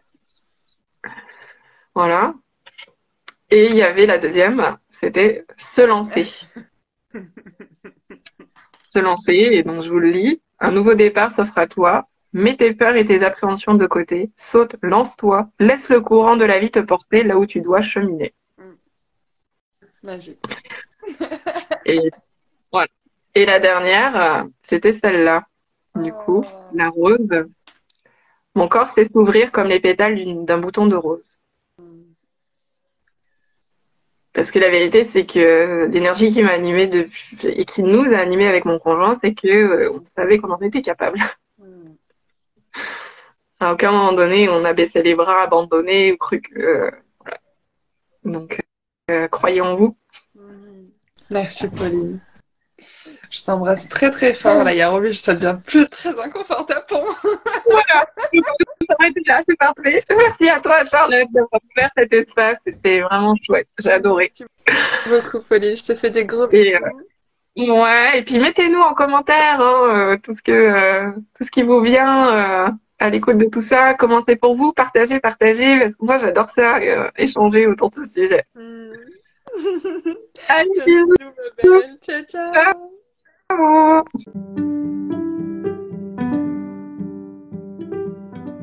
Alors, comment vous sentez-vous après cet épisode ? J'ai très envie de connaître vos ressentis, donc n'hésitez pas à les écrire en commentaire. Vous pouvez également laisser une note. Cela contribue à donner plus de visibilité à ces aventures en puissançantes. Si cela résonne juste pour vous, partagez cette histoire, qu'elle puisse soutenir d'autres familles en cheminement. Je vous remercie. vous envoie plein de chaud doudou et vous dit à la semaine prochaine pour un nouveau récit ocytocique.